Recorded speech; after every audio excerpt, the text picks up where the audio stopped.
Les résultats des recensements se traduisent par des fiches propres à chaque point d'eau, se trouvant en ligne sur un Google Doc.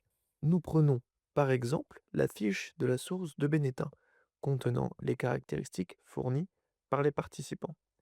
Ainsi, tous les points recensés peuvent être visualisés sur la carte partagée du géoportail.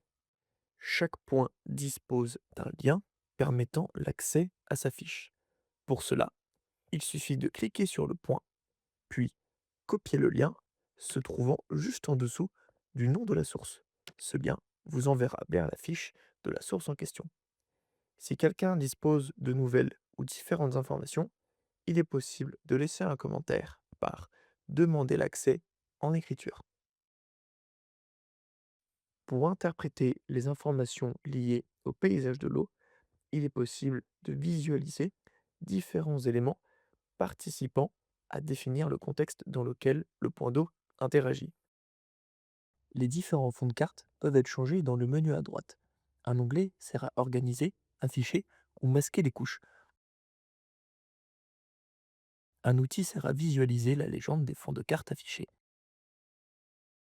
Nous pouvons voir par exemple le réseau hydrographique en lien avec les bassins versants délimités en bleu foncé et observer par exemple à quel réseau hydrographique et bassin versant dépend le point d'eau. Voici un exemple de la source du Vernet et la source Saint-Laurent, localisée dans la commune de Château, à environ 800 mètres de distance, qui ne coulent pas dans le même bassin versant.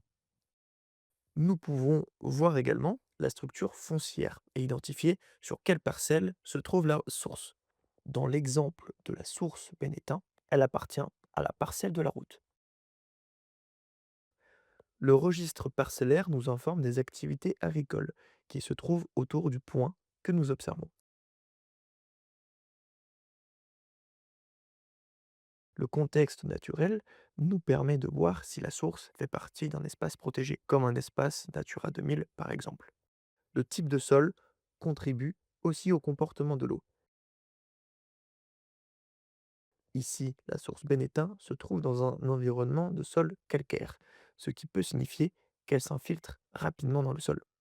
Nous pouvons profiter de la carte hygiène qui illustre la topographie ou encore des éléments liés à l'eau, comme par exemple les sources et lavoirs. Il est possible aussi de visualiser l'environnement réel grâce aux fonds de photos aériennes. L'environnement peut être comparé de manière historique avec des photos aériennes de 1950. Par exemple, dans le cas de la source Bénétin, nous avons des informations par rapport à l'essai de captage entre 1955 et 1960.